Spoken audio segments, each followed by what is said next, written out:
हाँ जी, अपनी बात हो रही थी किस प्रकार से आपको क्या करना है, SN1 मैकेनिज्म करनी है। SN1 क्या थी, SE1 क्या थी, substitution electrophilic mechanism. Unimolecular reaction थी, एक इलेक्ट्रोफाइल आ रहा था, सबसे पहले कार्ब एनायन बन रहा था, उसके ऊपर अटैक किया था और नेगेटिव पार्ट को बाहर फेंक दिया था। वैसे हैलाइड H- होते हैं, लेकिन इसमें क्या था, वैकेंट ऑर्बिटल कार्बन आयन के पास, इसलिए वो ज्यादा खींच लेगा, R- ले लेगा, X को बाहर निकाल देगा। लास्ट में X- बाहर निकल गया था, या कोई आपके हाइड्रोजन का समस्थानिक आया था, बाहर निकाल फेंका था। उसके बाद बताने वाला हूं आपको SN2 कौन से मैकेनिज्म, SN2 मैकेनिज्म क्या है। SN2 मैकेनिज्म में सेम एज फ्रंट और बैक दोनों प्रकार की होगी, यानी फ्रंट से भी अटैक ठोकेगा उसको और इलेक्ट्रोफाइल बैक से भी ठोकेगा। तो SN1 और SN2 की तरह बिहेव करती है ये। मेनली SN2 प्रकार की रिएक्शन है, यानी उसमें क्या होगा, इसमें TS ट्रांजिशन स्टेट बनेगी, एक प्रकार से बॉन्ड बन रहा होगा, एक प्रकार से बॉन्ड टूट रहा होगा। टूटना और बनना किस स्टेट में होता है, जो बहुत ही कम समय के लिए होती है, TS स्टेट, और वो अनस्टेबल होती है क्योंकि कार्बनिक वैलेंसी 5 कर दी जाती है। ठीक है, उसके बाद क्या आएगा, सबसे पहले क्या होगा, अटैक होगा। स्लो और फास्ट दोनों साथ साथ पद होंगे, एक पद में संपन्न होगी। सेकंड ऑर्डर ट्रांजिशन रिएक्शन, यानी सेकंड ऑर्डर रिएक्शन है ये, यानी द्वितीय कोटि की अभिक्रिया की रिएक्शन है। यानी काइनेटिक कौन सी फॉलो करती है, सेकंड ऑर्डर काइनेटिक्स। तो लिखिए SE2 मैकेनिज्म या SE2 बाइमोलिकुलर इलेक्ट्रोफिलिक सब्स्टिट्यूशन रिएक्शन। इसमें SEI और SE2 दो प्रकार की रिएक्शन अपन पढ़ेंगे। कौन कौन से पढ़ेंगे, SEI SE2। अब इसमें देखिए, लिखिए the reaction mechanism completed into one step. ठीक है, लिखिए SE2 mechanism completed into one step, लिख लिया। दूसरी बात लिखिए, this reaction is second order reaction. This reaction is second order reaction, और आगे लिखिए this reaction follow is second order kinetics reaction. इसके बाद लिखिए third point, in this reaction, या लिखिए in this SE2 mechanism reaction TS state formed. ठीक है, in this SE2 mechanism reaction TS state formed, and in TS state old and newly bound both are formed. In TS state old and newly bound both are formed. ठीक है, in this type of reaction electrophile like that S3O positive, HCl, SO3 positive. इसके बाद लिखिए in this reaction good living group present. In this reaction good living group present. ठीक है, good leaving group हो गया, जल्दी से क्या करेंगे, लिव जुड़ने वाले और छोड़ने वाले, जल्दी से त्यागने वाले कौन से त्यागेंगे, because of good leaving present, because of outer shell electron hole pair deficient. ठीक है, because of good leaving group species outer shell. ठीक है, outer shell electron pair deficient, उसमें क्या नहीं होता, उसके बाह्य कक्षक में इलेक्ट्रॉन का पेयर डेफिशिएंट होता है, यानी इलेक्ट्रॉन की कमी होती है उनके पास, इसलिए गुड लिविंग ग्रुप प्रेजेंट होते हैं इसमें। इसके बाद लिखिए same as SN2 mechanism, same as SN2 mechanism, entering group attack on back side and leaving group release on front side. Entering group attack on back side and leaving off front side। ठीक है, इस प्रकार से आएगा। इसके बाद देखिए SN2 mechanism में अटैक बैक व फ्रंट दोनों से होता है। SN2 मैकेनिज्म में अटैक बैक व फ्रंट दोनों प्रकार से होता है, क्योंकि इसमें वैकेंट डी ऑर्बिटल प्रेजेंट होते हैं, क्योंकि उनमें वैकेंट डी ऑर्बिटल प्रेजेंट होते हैं। अब लिखिए आप mechanism of SN2 front, mechanism of SN2 front, SE2 and किसका SE2 front, mechanism of SE2 front, SE2 back, दोनों प्रकार के पढ़ेंगे। SE2 फ्रंट लिखिए आप। हाँ जी, अब देखिए किस प्रकार से आपको करना है। मंजिलों की राह में उसका नसीब था, एक तरफ थी खुशी, एक तरफ अपना प्यार अजीब था। ठीक है, कैसे बता देना, जैसे दोनों है, ठीक है। तो अब देखिए यहाँ पर क्या करना है, SE2 मैकेनिज्म। SE2 मैकेनिज्म में फ्रंट की बात करें, आगे की साइड से ठोकना, पीछे की साइड से ठोकना।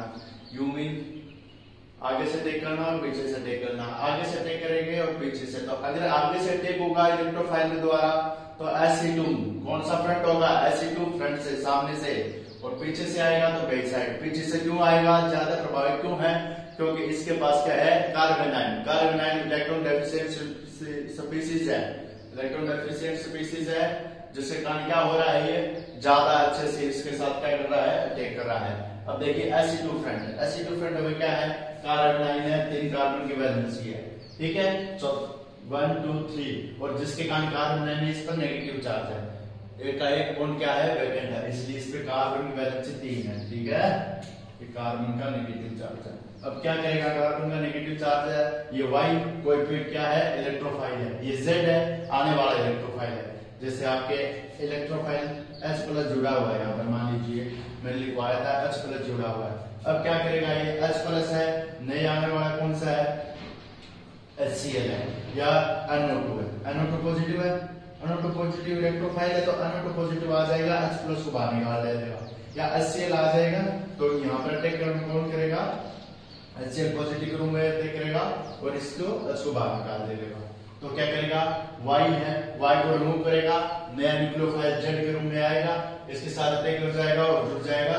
तो ये Y है यहाँ पर, ठीक है, CY plus X positive, X positive क्या करेगा, बाहर हो गया। तो रिटेंशन इन कॉन्फ़िगरेशन, इसमें क्या देखने को मिला, रिटेंशन देखने को मिला, यानी सेम विन्यास, सेम विन्यास, सेम विन्यास। इसका मतलब है, बता देता हूं, D व L दो विन्यास अपने पढ़े हैं।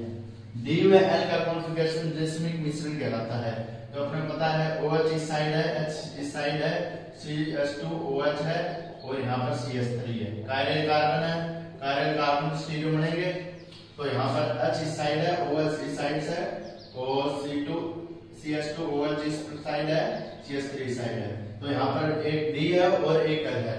अगर ये कॉन्फ़िगरेशन OH और SOH हो जाता है तो ये तो है आपके इन्वर्जन इन कॉन्फ़िगरेशन, उल्टा हो गया, OH इस साइड था, OH इस साइड आ गया। अगर ये सेम रहता है तो अपने क्या है, रिटेंशन इन कॉन्फ़िगरेशन है।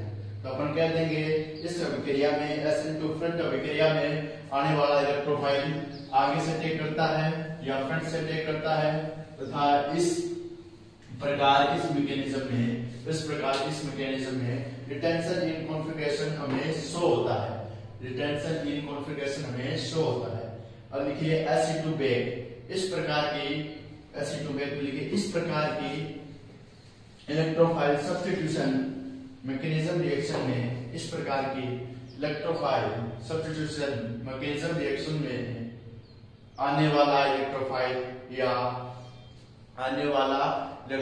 या कमिंग इलेक्ट्रोफाइल, ठीक है, आने वाला इलेक्ट्रोफाइल या कमिंग इलेक्ट्रोफाइल फ्रंट से, बैक से, ठीक है, बैक लिखिए, आने वाला इलेक्ट्रोफाइल बैक से अटैक करता है, जिसके कारण TS स्टेट बनती है और अपने पास प्रोडक्ट का फॉर्मेशन होता है। TS स्टेट बनती है और प्रोडक्ट्स का फॉर्मेशन होता है। Y के रूप में इलेक्ट्रोफाइल आ रहा है, जुड़ रहा है।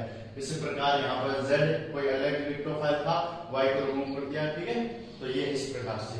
अब यहाँ पर देखिए कॉन्फ़िगरेशन, इन्वर्जन इन कॉन्फ़िगरेशन का देखने को मिलेगा। यहाँ पर विन्यास में क्या देखने को मिलेगा, इन्वर्जन देखने को मिलेगा। अब देखिए यहाँ पर जब इलेक्ट्रोफाइल SE2 बैक मैकेनिज्म में पीछे से अटैक करता है तो हमें इन्वर्जन इन कॉन्फ़िगरेशन देखने को मिलता है, जिसके कारण इसे SE2 बैक रिएक्शन कहा जाता है, जिसके कारण इसे SE2 बैक रिएक्शन कहा जाता है। ये तो इजी है, ये तो बिल्कुल इजी है, आपके टाइम बना हुआ है, ठीक है। X+ है, अटैक कौन कर रहा है, NO2 कर रहा है, NO2 अटैक कर रहा है। देखिए यहाँ पर NO2 अटैक कर रहा है, तो कार्ब है, कार्बेटाइन है, NO2 बन गया है। क्या बन गया है, NO2 बन गया है। क्या बन गया है, NO2। तो NO2 यहाँ पर पीछे से अटैक करके प्रोडक्ट बना रहा है और क्या कर रहा है, X पॉजिटिव को बाहर फेंक रहा है। तो क्या बाहर फेंक रहा है, X पॉजिटिव को। तो ये तो है आपके SE2 back. SE2 back electrophile NO2 है, सबसे अच्छा इलेक्ट्रोफाइल है, NO2 पॉजिटिव के रूम में आया है y की जगह, तो इस प्रकार से ठीक करवा दिया है। लेकिन SN2 फ्रंट है, इसको थोड़ा समझना पड़ेगा, इसलिए इसके मैकेनिज्म को मैं करवा देता हूँ। ठीक है, देखिए SN2 फ्रंट। अब देखिए स्टूडेंट, अपने क्या करना है स्टूडेंट, यहाँ पर SN2 फ्रंट है, फ्रंट में क्या है, आगे से अटैक करेगा, तो आगे से अटैक करने कौन आया है, R नेगेटिव के साथ X अटैक कर सकता है।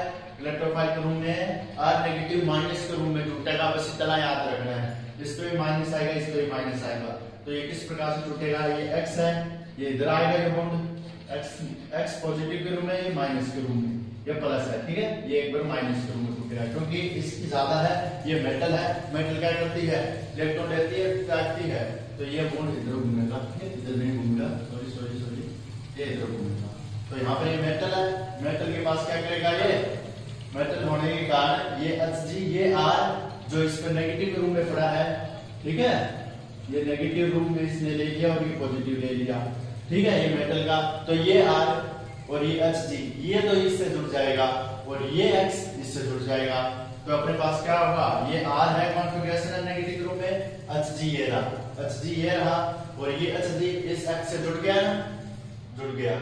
अब ये पूरी वैल्यू बची हुई है, ये Hg है और वो R है, ठीक है, इसी प्रकार से ये R किससे जुड़ेगा, ये R भी Hg से जुड़ेगा, ये Hg पॉजिटिव है तो ये वाला बॉन्ड तोड़ देगा, ये वाला बॉन्ड तोड़ देगा, तो ये R इससे जुड़ गया, आ रहा है ना समझ में, तो बॉन्ड किस प्रकार से घूम रहा है, इस प्रकार से घूम रहा है, पहले R था, पहले मान लीजिए ये बॉन्ड टूटा, ये बॉन्ड टूटा, टूटने के बाद क्या हुआ, इस पे नेगेटिव आया, ये बॉन्ड इधर टूट गया, प्लस आया, नेगेटिव और प्लस आपस में प्यार करते हैं, तो ये आ गया X, ये पड़ा हुआ है पड़ा, उसी प्रकार से क्या है, Hg है, X नेगेटिव है, अब ये इस R की बारी है टूटने की, ये टूट जाएगा और ये Hg है, इसके साथ क्या हो जाएगा, जुड़ जाएगा, तो ये Hg क्या जुड़ जाएगा, इस X के साथ जुड़ गया, Hg X नेगेटिव सेम का सेम, Hg एक R Hg के साथ इस प्रकार, एक R इस प्रकार, Hg के साथ X ये रहा, Hg के साथ ये रहा, तो इसमें अटैक करने वाले कौन थे, Hg भी था, प्लस के रूम में X था, X भी प्लस के रूम में था, तो X नेगेटिव के रूम में बाहर निकला, तो इलेक्ट्रोफाइल Hg के रूम में है यहाँ पर, तो अपन क्या कर देंगे, अटैक हुआ है वो दो इलेक्ट्रोफाइल के द्वारा हुआ है, तो इस प्रकार से ये SN2 फ्रंट मैकेनिज्म है, इसलिए मैंने Y और Z रखा था, यानी एक जुड़ रहा था तो दोनों साथ साथ में जुड़े, ठीक है, एक प्रकार R जुड़ गया Hg के साथ, एक प्रकार से X जुड़ गया, दोनों के साथ R जुड़ा है तो सेम, अब इसके बाद क्या हो जाएगा, Hg RHgX RGX, ठीक है, एक होता है RMGX, वो मत मानना, वो होता है आपके कौन सा, RMGS गिरनियारी एजेंट, ये RGS, तो ये टेंशन इन कॉन्फ़िगरेशन है, यानी अपने को सेम विन्यास प्राप्त हो रहा है, इसलिए अपन क्या कर देंगे, इसमें जो विन्यास प्राप्त होता है वो इसमें सेम प्राप्त होता है, ये SN2 फ्रंट मैकेनिज्म है, किसकी मैकेनिज्म है, SN2 फ्रंट की मैकेनिज्म है, तो इस प्रकार से आया ना समझ में, तो ये है इस प्रकार से, इस प्रकार से, तो अपन इसको कर लेंगे, करने के बाद ये मैकेनिज्म आपके पूर्ण होती है, इसके बाद मिलेंगे अपन SCI मैकेनिज्म में, ठीक है, वो क्या होती है, वो विभेद करने के लिए दी गई थी, SN2 फ्रंट और वेट का आसानी से पता नहीं चलता, इसलिए स्टीरियो केमिस्ट्री उसमें लगाकर पता लगाई थी, वो मिल लेंगे अपन नेक्स्ट लेक्चर में, तब पढ़ेंगे। ओके गाइस, बाय, ठीक है।